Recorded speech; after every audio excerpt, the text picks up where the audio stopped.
It's over! It's over! The Blazers come from 23 down in one quarter to defeat the Mavericks and even the best of 7 series at 2 apiece. You've just seen history.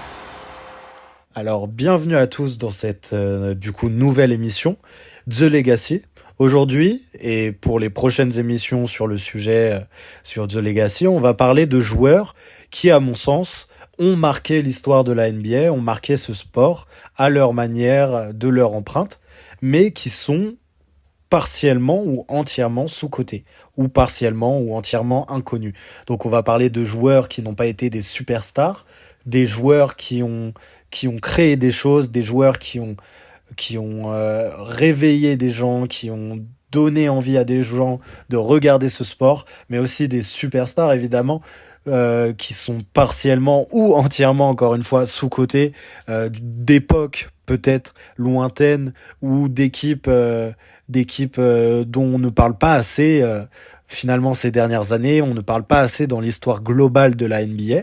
Donc voilà, de toute façon, je pense que je peux vous spoiler le premier sujet de cette émission, qui sera Brandon Roy. Donc petit aparté avant de commencer, évidemment c'est la première émission sur le sujet, je n'ai pas l'habitude et je suis pas très doué pour raconter les histoires, mais on va s'adapter, on va le faire ensemble et tout ça.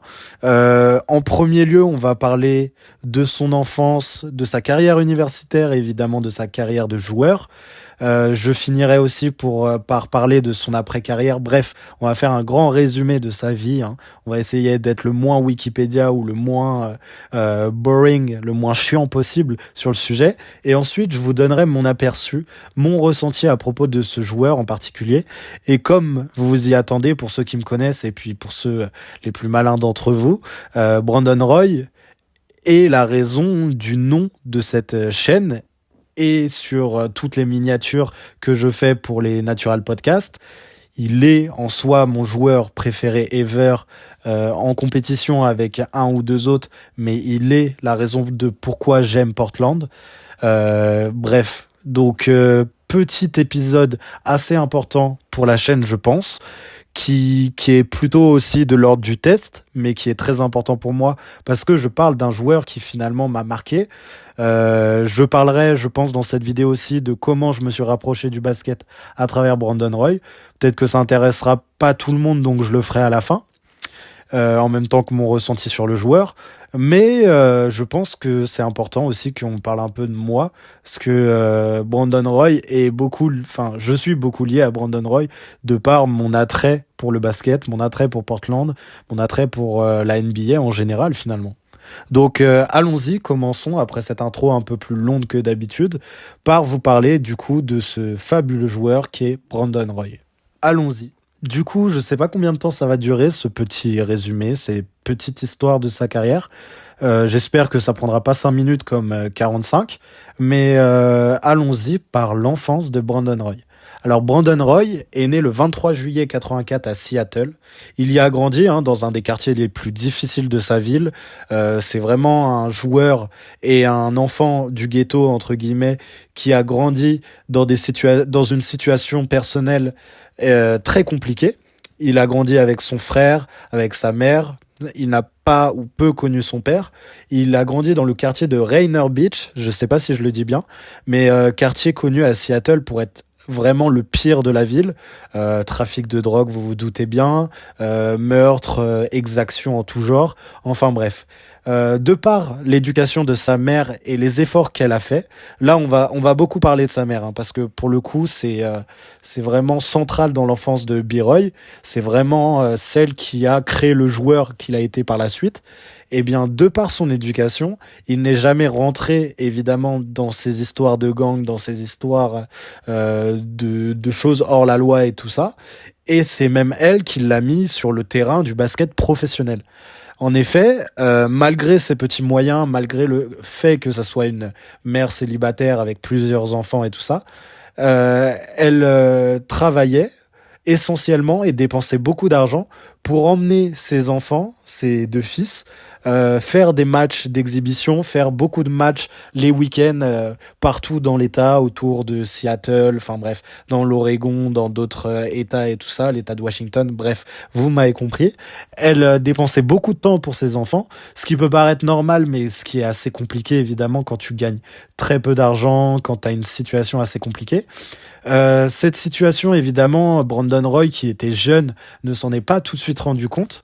Et l'histoire est encore plus belle parce que c'est un de ses... Enfin, l'histoire est rendue encore plus spéciale parce que c'est un de ses coachs qui lui en a fait la démonstration, qui lui a permis de se rendre compte de cet état de fait. En effet, Brandon Roy a toujours été doué, mais toujours pour le basket.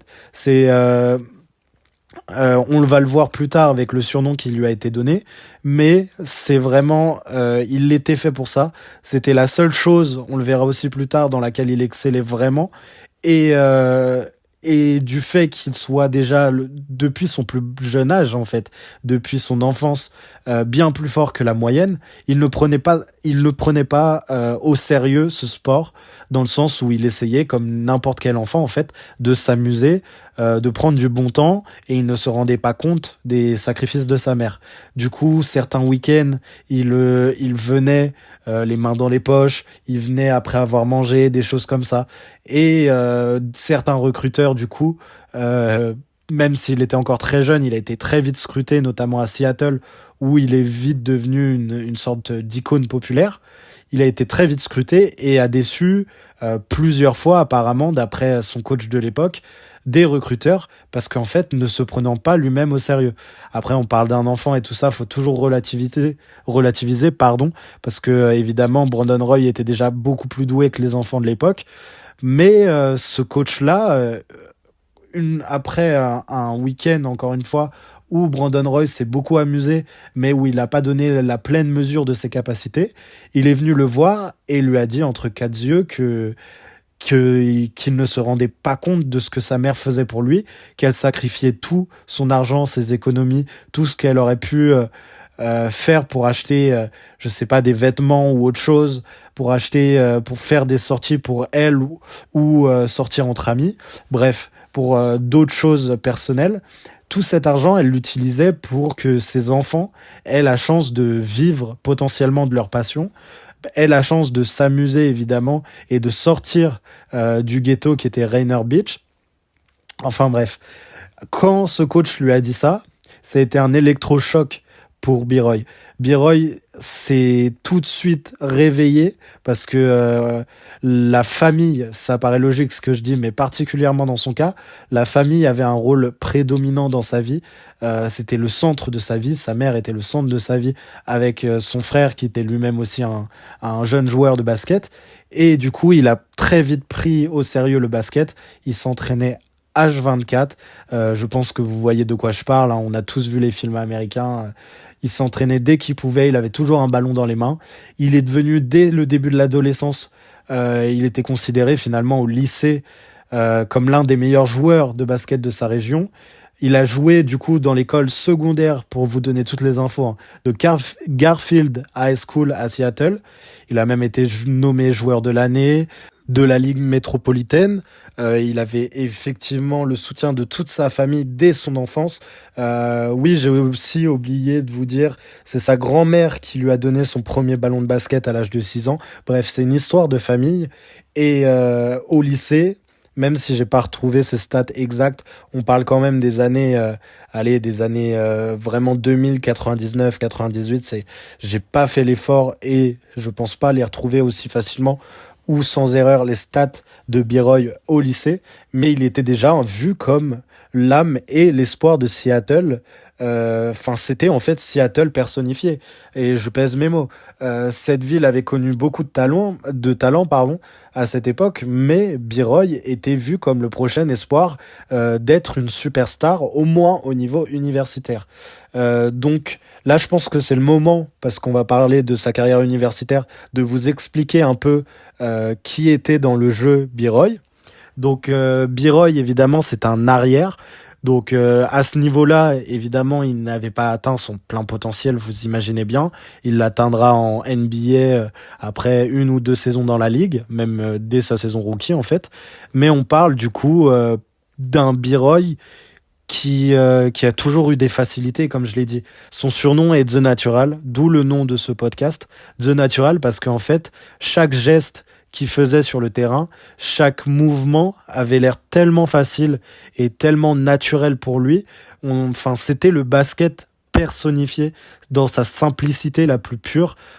Tous ses mouvements, ses feintes, ses shoots, il n'y avait rien de forcé d'après les observateurs, d'après ce qu'on en dit et tout ça, ce qui a provoqué son surnom du coup.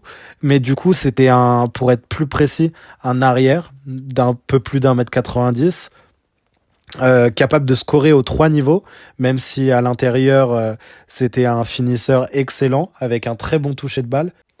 Son shoot, le préféré, ou alors celui que j'ai le plus vu passer en rematant quelques vidéos, quelques matchs de lui, c'est vraiment un shoot à mi-distance d'une pureté. En fait, imaginez Paul George et imaginez-vous encore plus efficace, plus efficient, même si Paul George n'est plus le joueur qu'il était. Le côté smooth à mi-distance de Brandon Roy était tout simplement impressionnant. Et ajouter à cela, du coup, un shoot extérieur, même si l'époque ne favorisait pas encore le shoot à 3 points, il en était tout à fait capable. Et c'était surtout un gros et un énorme joueur clutch. Et j'en parlerai peut-être plus tard. Il faut que je m'en souvienne, j'espère m'en souvenir, mais d'un shoot clutch qui rappelle beaucoup d'un joueur qui est passé et qui est encore à Portland actuellement. Enfin bref, il avait aussi des talents pour son poste d'arrière plutôt intéressant à la passe, qu'il n'a pas développé plus que ça, parce qu'on le verra aussi, il a eu une carrière NBA qui est plutôt très courte. Mais bref, un joueur offensivement très complet, et qui, on le verra, a reçu l'éloge de bon nombre d'autres joueurs dans cette ligue. Enfin bref, la carrière universitaire. Et c'est là, en fait, que commencent les problèmes pour B-Roy.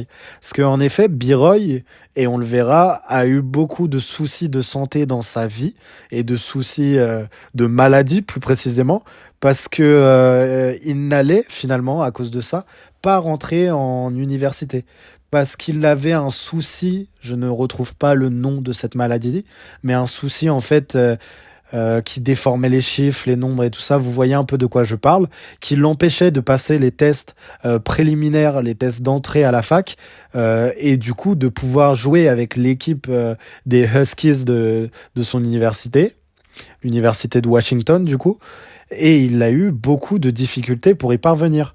Franchement, pour un joueur qui était vu comme l'un des meilleurs joueurs de sa région, je trouve ça assez dommage, même si Kevin Garnett avant lui avait eu ce genre de problème et était allé en NBA, directement pour ça, pour éviter de devoir essayer de rentrer à l'université. En gros, pour faire simple, il a échoué à un test qui s'appelle SAT, un examen standardisé utilisé pour évaluer les compétences en lecture, écriture, maths, enfin bref, toutes ces compétences. Il a échoué plusieurs fois à ce test et évidemment, B-Roy ne s'est pas laissé décourager, il a recommencé jusqu'à enfin réussir. Mais ça montre déjà des troubles assez problématiques au niveau de sa vision, au niveau mental. Et pourtant, ce n'est pas ça qui va le pousser et qui va lui poser problème, et on le verra par la suite, en jouant notamment au niveau professionnel et avec ses maladies, sa maladie future. Bref, après avoir réussi à avoir sa bourse pour jouer en université, il est arrivé à l'université de Washington, du coup, les Huskies. Et franchement, dès sa première année, on voyait directement le potentiel. C'était un joueur naturel, on va le répéter plusieurs fois dans cette vidéo, qui avait des facilités énormes pour s'insérer dans un collectif et pour performer. Il est largement aujourd'hui considéré comme l'un des meilleurs joueurs de l'histoire de son équipe, de l'histoire de l'université. Il a commencé du coup sa carrière en 2002. Il a eu directement un impact, évidemment. Il a été nommé dans l'équipe All Pac-10, donc la division où joue l'université de Washington. En année freshman, il a aidé les Huskies à aller au tournoi NCAA. Il a atteint les demi-finales du tournoi Pacific 10. Enfin bref, il a eu beaucoup de récompenses aussi dans ses années universitaires où c'était franchement un des joueurs les plus dominants des États-Unis au niveau universitaire. Franchement, il a été nommé dans l'équipe All Pac-10 à 3 reprises, donc sur ses 4 années universitaires. Il a été joueur de l'année de la Pac-10 en 2006, donc juste avant sa draft. Il a été nommé dans l'équipe All-American à 2 reprises en 2005 et en 2006. C'était une autre époque évidemment, parce que maintenant des joueurs d'un tel calibre rentrent en NBA bien plus tôt, mais cette carrière universitaire lui a ouvert et pouvait lui ouvrir bien plus tôt les portes du basket professionnel et les portes de la draft. Mais bref, il décida du coup après être devenu et avoir eu son maillot retiré à cette université, il s'inscrit à la draft. Et évidemment, je pense qu'on peut y aller. J'ai été très rapide parce que moi, je m'y connais pas en NCAA, hein, je vous avoue. Je sais juste que il a eu déjà...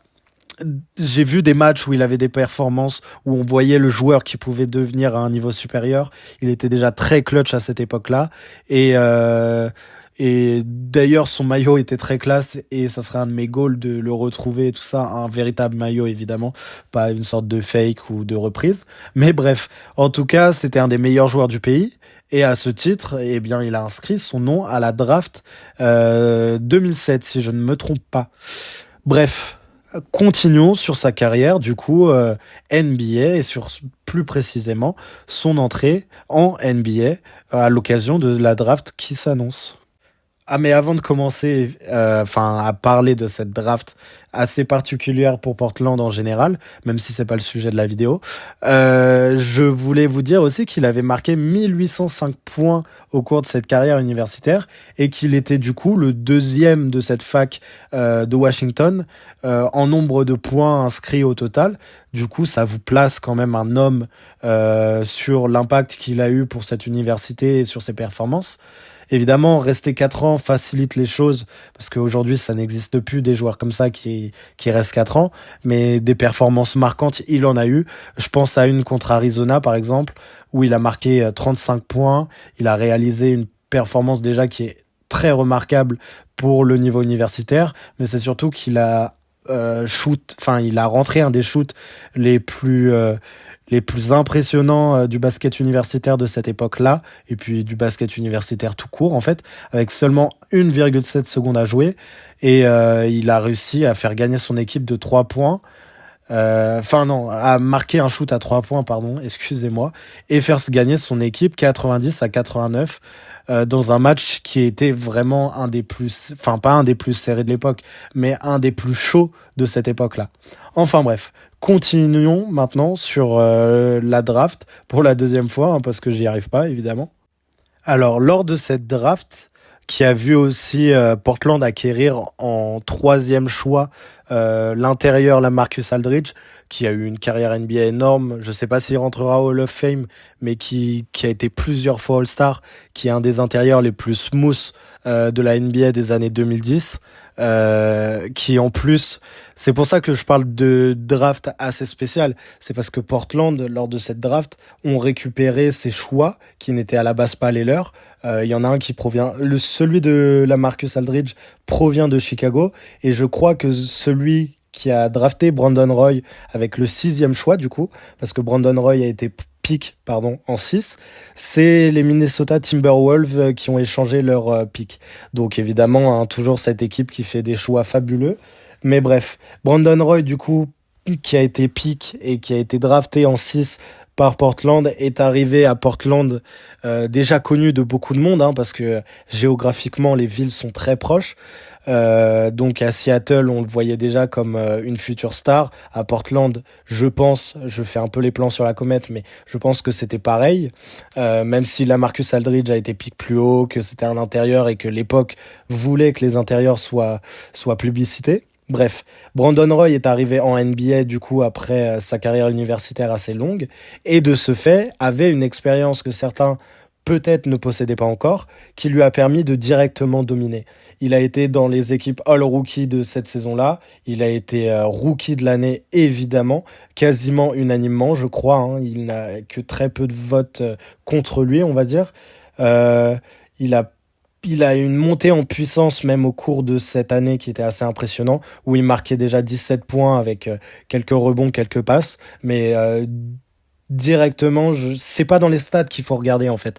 Brandon Roy, c'est vraiment du charisme, une sorte de jeu smooth qui te fait comprendre que ce joueur sera directement un grand joueur en NBA. Et je pense que c'est le moment d'en parler, hein, mais il a été sacré par de nombreux joueurs NBA, dont Kobe Bryant, qui clairement lui a dit que c'était finalement le prochain grand joueur de cette ligue, peut-être le prochain lui, entre guillemets. Bref, quand Kobe Bryant, qui est plutôt avare en compliments et qui, bref, vous connaissez son caractère, fait l'éloge de ce type de joueur, ça place simplement un homme sur ses qualités, sur la vision que les autres ont de lui et sur ce qu'il peut faire dans cette ligue dans les années à venir, finalement.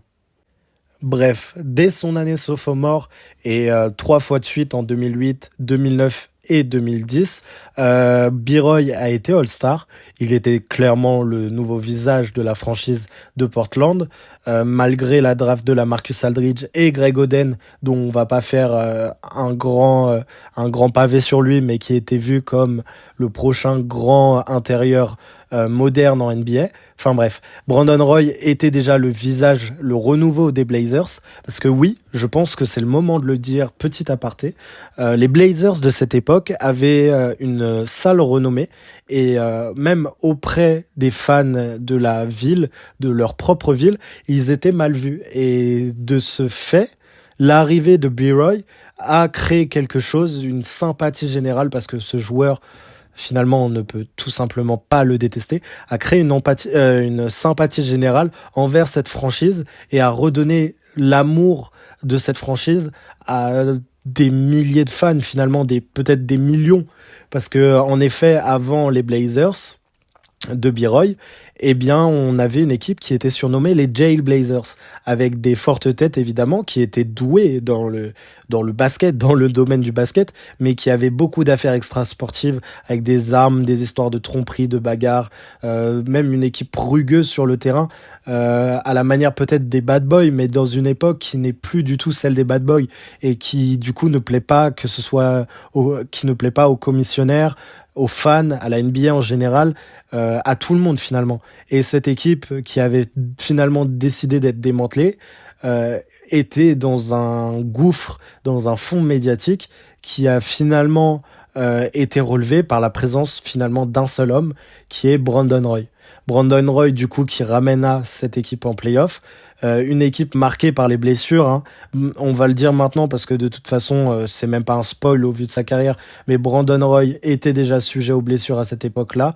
Greg Oden n'a pas eu la carrière escomptée parce que il avait je crois des chevilles.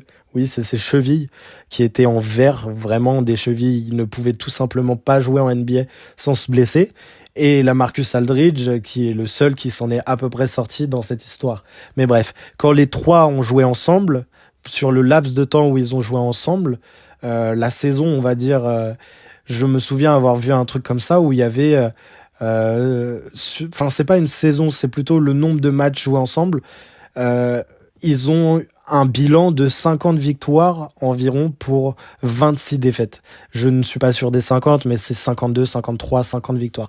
Bref, vous avez compris qu'il y avait un potentiel d'équipe non seulement playoffable, mais contenders avec un très jeune Lamarcus Aldridge, un Greg Oden qui était rookie ou sophomore, et un Brandon Roy qui, pareil, malgré le fait qu'il soit arrivé, je crois, à 23 ans à NBA, qui était encore très jeune au niveau professionnel. Enfin bref, il les a tout de même ramenés en play-off. D'ailleurs, il les a ramenés en play-off sur une série de play-off passionnante contre les Houston Rockets, où il a marqué 25 points au cours du Game 7. Il a remporté cette série, hein, et franchement, je vous conseille d'aller la voir. Cette série est incroyable, surtout que quand vous regardez Brandon Roy affronter Tracy McGrady, c'est tout de suite... Enfin, je parle de smooth depuis le début, mais là, je pense qu'on explose les compteurs. Et ils ont remporté une série éliminatoire pour la première fois depuis 2000. Depuis 2000, où ils avaient été en finale de conf contre les Lakers avec un Pippen et ses Jailblazers qui étaient un peu mal vus, mais qui étaient évidemment très forts. Enfin bref, finalement, c'est peut-être l'apogée collectif de la carrière de B-Roy parce que il a été vraiment entravé par des blessures. Il a subi une fracture du ménisque notamment en décembre 2009. Il a manqué logiquement une partie de la saison. En janvier 2010, il a subi une autre blessure au genou gauche. Il a subi une intervention chirurgicale à cause de ça. Plusieurs semaines d'arrêt. Il a joué que 47 matchs cette saison-là. Mais il a continué malgré ses blessures à jouer. Donc je vous l'ai dit, hein, on parlait d'un joueur à plus de 20 points qui est monté, je crois, jusqu'à 23 points de moyenne. Il faut pas oublier que c'est une NBA différente où on marque beaucoup moins de points. Donc quand je vous parle de 20 points ou 23 points de moyenne, à chaque fois vous pouvez rajouter limite 3 ou 4 points de plus. Donc c'est comme si dans la NBA moderne, il marquait 25, 27 points, 28 points. Bref, c'est de l'ordre... Enfin, on ne sait pas s'il aurait pu atteindre ces marques-là plus tard, mais moi, je le pense. Je pense que Kobe le pensait aussi. Bref, il pouvait devenir ce joueur qui emmène une franchise très loin. Un des extérieurs les plus marquants à l'image d'un D-Wade de son époque, peut-être le Stephen Curry qui n'a pas été. Bref, peut-être l'image d'une franchise, mais du coup, tout a l'air d'aller bien malgré ces blessures qui sont... que d'autres ont connu, hein. On parlait de Stephen Curry. Stephen Curry aussi a connu des blessures assez importantes. Mais en fait, le problème de B-Roy, qui s'est développé et qui a été rendu public lors de la saison 2010-2011, ou en tout cas en 2010, c'est que B-Roy était atteint d'une maladie dégénérative de ses cartilages. En fait, pour faire assez simple, B-Roy avait les cartilages et du coup le fait de bouger ses membres d'une personne d'une soixantaine d'années. Alors que cet homme-là avait alors 27-28 ans, B-Roy avait 27-28 ans, il avait la douleur et les problèmes d'une personne retraitée. Donc évidemment, pour jouer au niveau professionnel, c'est difficile. Surtout qu'il l'avouera plus tard, dès ses premières saisons NBA, dès ses saisons sophomore et tout ça, il ressentait parfois des douleurs indescriptibles où il se demandait tout simplement comment il allait faire pour jouer ce match et finalement il ne laissait rien paraître. Évidemment, il ne laissait rien paraître. Il était naturel. Comme je l'ai dit, il a eu beaucoup de problèmes de santé, des maladies par rapport au test qu'il a dû passer, par rapport à sa maladie dégénérative, maintenant qu'on en parle. Et je crois que la seule chose pour laquelle il était fait, même si son corps refusait de le faire ou n'en était pas capable, c'est jouer au basket. Et c'est déjà triste, cette histoire, et comment elle tourne aujourd'hui. Mais je pense que la saison 2010 et 2010-2011, pardon, est encore plus triste. Parce que du coup, il n'a pas joué une grande partie de la saison du fait des blessures. Apparemment, de son propre fait, l'équipe l'a un peu mis de côté parce qu'il n'était jamais là, évidemment. Il était en rééducation. On savait pas ce que sa carrière allait donner. Les joueurs se concentraient sur leur propre saison, beaucoup de choses comme ça. Mais bref, il n'était plus dans le cœur des gens, ou en tout cas le cœur de ses coéquipiers, l'âme de Portland, et ça le touchait beaucoup, hein. À cette époque-là, on parlait pas encore de dépression ou de problèmes mentaux en NBA, ça arrivait après avec des joueurs comme DeRozan ou Kevin Love, mais on peut dire que Brandon Roy a subi ça pendant de nombreux mois, pardon. Et du coup, il a subi une saison tronquée par les blessures, où on se disait, est-ce qu'il pourra jouer la saison d'après, malgré que ce soit une superstar de cette ligue, malgré le fait qu'il soit All-Star, les gens ne se sentaient plus concernés après l'arrivée de cette maladie. Du coup, oui, il était remplaçant. Lors de ces saisons, même si ses stats ne veulent finalement rien dire, il n'a joué que très peu de matchs, et il a marqué seulement 12 points de moyenne par match. Enfin bref, il avait 27 ans, il avait une mobilité d'un vieil homme et une maladie extrêmement rare, donc une chance qu'il avait vraiment quitté ou qu'il a jamais eu, parce qu'il a quand même enchaîné plusieurs maladies et blessures qui étaient, qui ne sont pas communs d'avoir en même temps ou d'avoir dans une même vie. Et ça précipitait déjà une fin de carrière qui était anticipée, alors qu'il devait arriver dans son prime. On le considérait et on le considère encore comme l'un des plus gros gâchis de l'histoire de la NBA, je pense.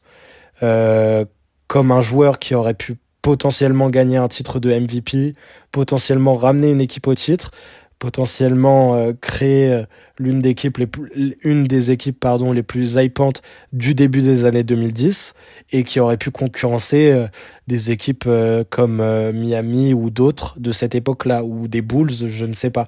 D'ailleurs, à cette époque-là, on parle des Bulls, on dirait que c'est la période noire niveau blessure de la NBA. Mais malgré ça, malgré le fait qu'il soit sur le banc, le fait qu'il joue peu, les Blazers finirent tout de même par par aller en play-off. Ils tombent sur les favoris au titre, hein, pas de chance. Ils tombent sur Dallas. Enfin, en tout cas, les favoris au titre à l'ouest. Donc oui, sur Dallas. Une équipe qui est bien plus prête que collectivement, avec une superstar qui, elle, qui est encore dans son prime et en plein, il a tous ses moyens, hein, la personne de Dirk Nowitzki. Et franchement, on va le faire assez rapidement, je pense, parce que c'est même l'intro de toutes les vidéos, de tous les podcasts que je fais. Pendant cette série de playoffs, il a fait, je pense, l'un des coups de chaud, voilà, on va l'appeler comme ça, l'un des coups de chaud et l'un des matchs les plus émouvants et les plus incroyables de l'histoire de la NBA. Je pense que ça rentre facilement dans le top 3 de beaucoup de personnes. Pour moi, il est effectivement et très clairement premier, avec peut-être la série de 2016 de LeBron James, mais dans un contexte totalement différent.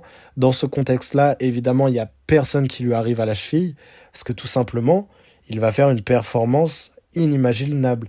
Dallas gagnait 2 matchs à 0, évidemment, hein, ils étaient favoris.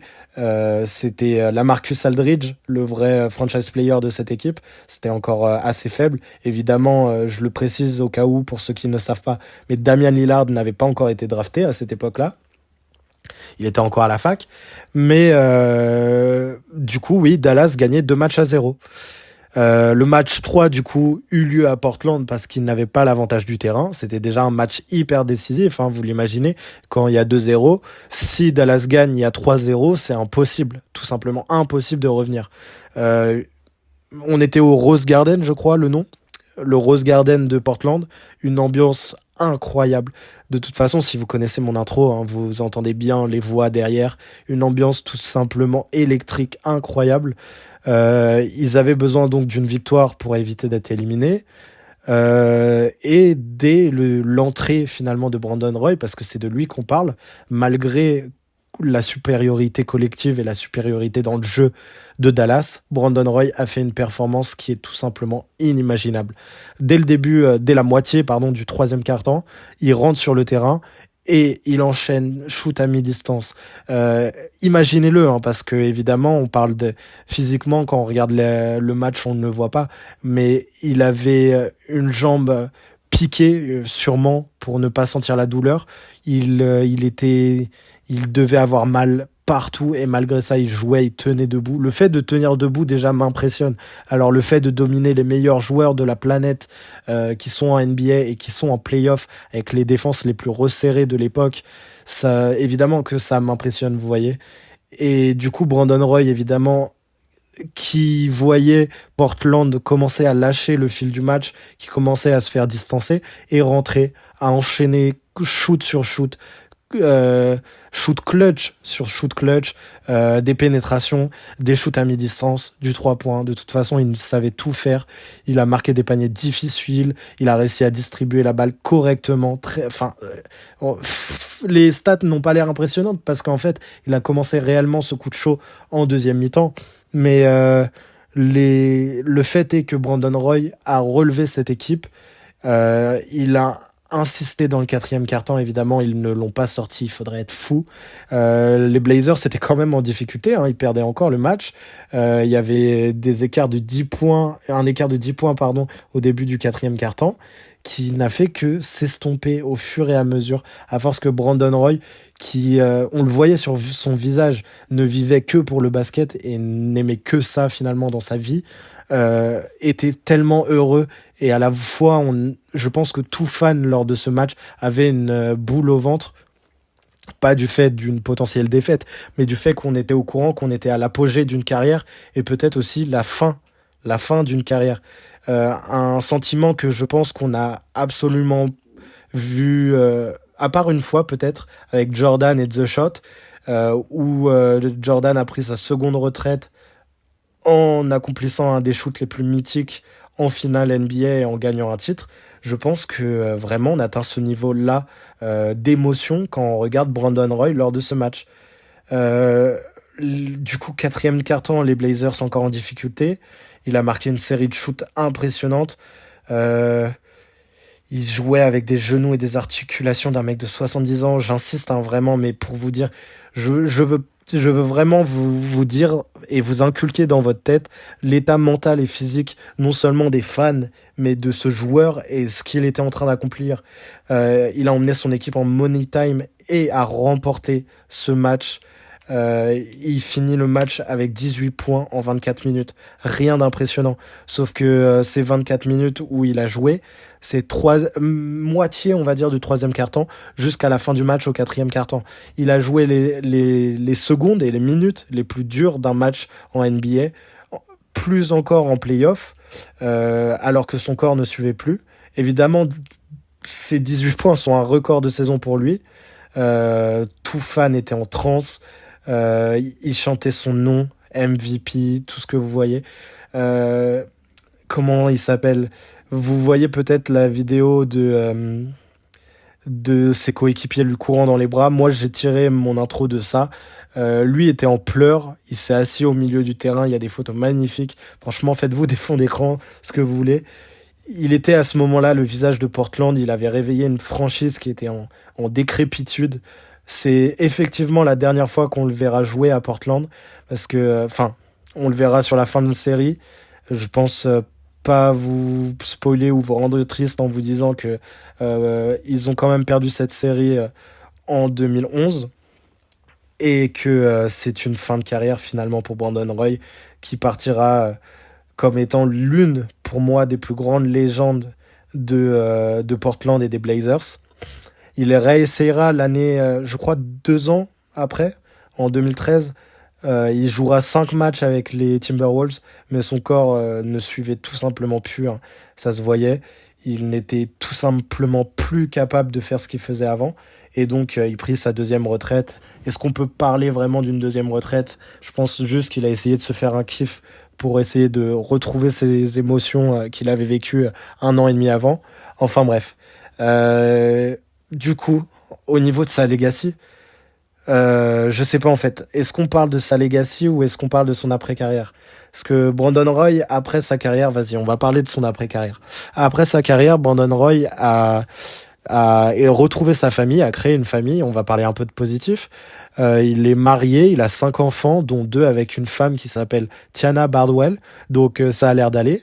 Mais du fait d'une carrière interrompue par ses blessures, il a subi de multiples dépressions. J'ai pas envie d'utiliser des mots qui sont incorrects, mais en tout cas, il ne se sentait pas bien à plusieurs périodes de sa vie.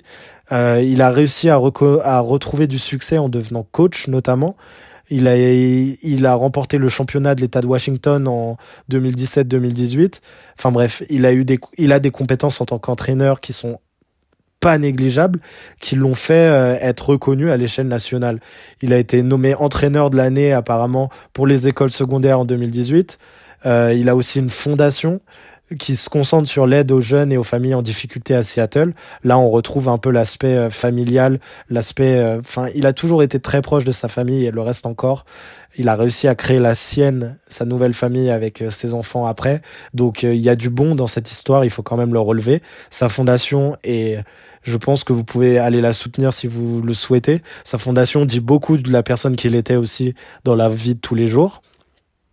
Enfin bref, il a continué son rôle d'entraîneur et est même devenu assistant aux Los Angeles Clippers et a eu encore des problèmes mentaux, on va dire, pendant cette période parce qu'il a été en plein cœur d'une fusillade en 2020 où il s'en sortira, hein, mais ça a été un choc pour lui, pour la communauté basket évidemment, pour tout le monde et malgré tous ces événements, hein, parce que Brandon Roy, malgré le fait qu'il a été millionnaire, il a été All-Star, ça a été une star pendant une période. Il a eu une vie personnelle, professionnelle et publique même qui n'a pas été facile finalement. Mais malgré ça, je sais et en fait j'en parle parce que j'en fais partie. Il a continué et il est une inspiration pour n'importe qui ayant connu à un temps soit peu sa carrière, un temps soit peu le personnage qu'il était et la personne qu'il était. Il a un impact positif évidemment pour le basket du fait de ses rôles d'entraîneur, entraîneur adjoint, l'aide aux jeunes de sa ville et tout ça, mais ça va beaucoup plus loin à mon sens. On parle d'une franchise en décrépitude qui a retrouvé la lumière, qui après son passage a trouvé un franchise player en la personne de Damian Lillard qui lui ressemble beaucoup, hein, qui a un style de jeu peut-être un peu moins, qui peut faire moins de choses sur un terrain dans le sens où il a une capacité à mi-distance ou en pénétration qui est moins valorisée que Brandon Roy, mais qui a réussi à créer un shoot élite que Brandon Roy rêverait d'avoir évidemment. Mais bref, euh, on a l'impression en fait que Damian Lillard est le joueur que Brandon Roy aurait pu être pour Portland avec quelques années d'avance si ses blessures l'avaient laissé tranquille.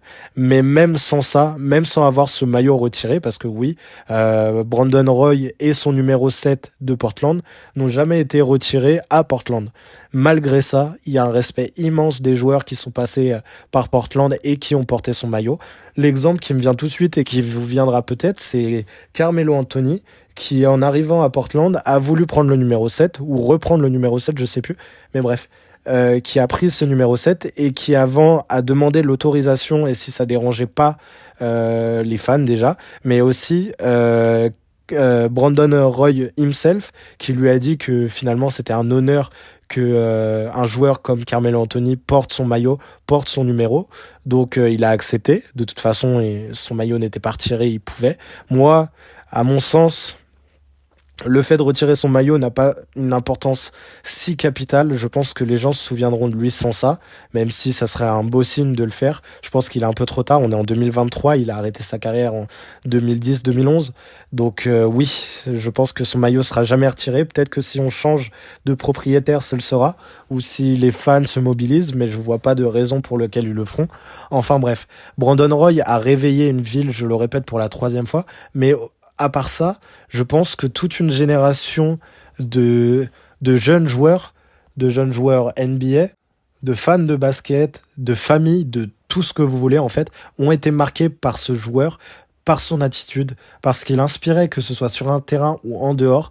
Je pense que on est bien d'accord pour le débat du GOAT dans la franchise de Portland. Ça se joue entre Walton, Clyde Drexler et Damian Lillard. Chacun choisira son préféré entre 2 finales, un titre gagné ou la loyauté de Damian Lillard. Mais je pense que celui qui a permis à ce que cette franchise ait l'aspect qu'il a aujourd'hui, l'a réveillé, en fait, en faire une franchise spéciale. Peut-être qu'elle a une franchise spéciale qu'à mes yeux, et de toute façon, je m'en fiche. Pour moi, c'est une franchise spéciale. Mais tout ça est du fait, et uniquement du fait de Brandon Roy. On peut me parler des grandes séries de playoffs ou des shoot clutch de Damian Lillard. On peut me parler des Jay Blazers et du fait qu'ils auraient pu aller en finale en 2000. On peut me parler de tout ce que vous voulez, de Clyde Drexler, même s'il aimait pas cette franchise. Enfin, il aimait pas. Il n'a pas respecté Portland. Pour moi, le cœur et l'âme, ou ce que représente le cœur et l'âme des Trail Blazers et de Portland, c'est Brandon Roy, et ce sera Brandon Roy encore pendant quelques années. Damian Lillard le dépasse, franchement, soyons un peu objectifs, le dépasse dans son impact. Mais en fait, j'ai l'impression, c'est très particulier comme impression, mais j'ai l'impression que Brandon Roy, ou plutôt Damian Lillard, est la contraction de ce qui était Brandon Roy à l'époque, et que la grande tristesse qu'on a eue en sachant la fin de carrière de Brandon Roy a été apaisée par l'arrivée d'un petit jeune qui jouait à peu près sur les mêmes postes, qui a à peu près le même mindset, en fait, qui a carrément le même mindset que Brandon Roy, qui est Damian Lillard. Et je pense que, je sais même pas si les deux se connaissent ou si ont eu des grandes conversations, etc. Mais je pense que les deux, en fait, marchent de pair dans ce qu'est les Blazers en tant que franchise dans l'histoire de la NBA, dans l'histoire du sport américain. Je pense que les deux vont de pair. Même si les gens se souviendront sûrement pas de Brandon Roy et se souviennent déjà plus de Brandon Roy, peut-être à part à Portland, et encore, je pense réellement qu'il a eu un impact sur cette ville. C'est ça, sa legacy, hein. On en revient au titre de l'émission, mais il a eu un impact sur cette ville, sur les performances des joueurs qui sont passés après, sur sur ce que les gens, excusez-moi, sur ce que les gens pensent de cette franchise. Quand on pense Blazers, on ne pense pas Brandon Roy, mais pourtant Brandon Roy et les Blazers, c'est tout simple. Et c'est de ça que je parle. Et du coup, on parle aussi un peu de mon aspect personnel. Bah, c'est très simple, en fait. Je pense que je l'ai assez dit en vous expliquant un peu toute son histoire et ce que ça me fait ressentir. Franchement, ça me touche un peu quand même, parce que c'est vraiment un joueur et une personnalité qui m'a inspiré et qui m'inspire encore aujourd'hui.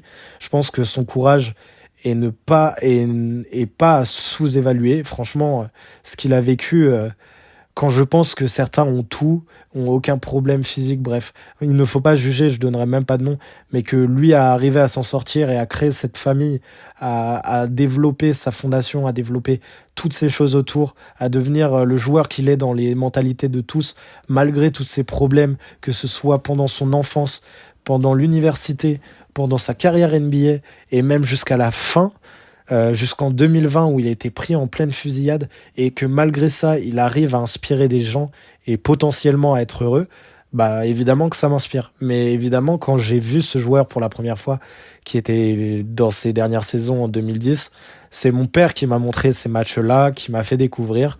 Et il m'a fait découvrir finalement ses deux joueurs préférés, qui sont Kobe et Brandon Roy.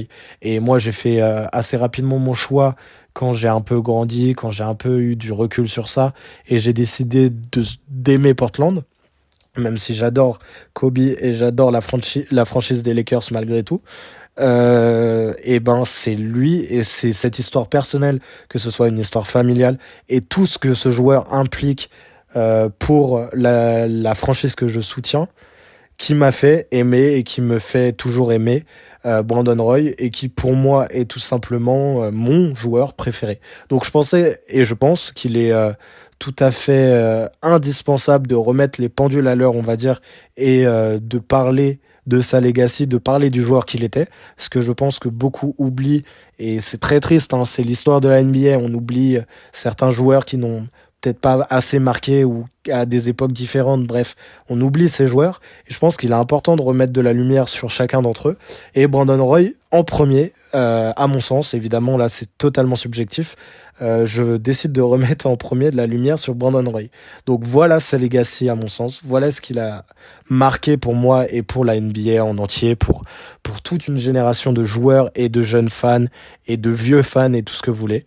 Bref, j'espère que ce podcast et cette nouvelle émission vous a plu.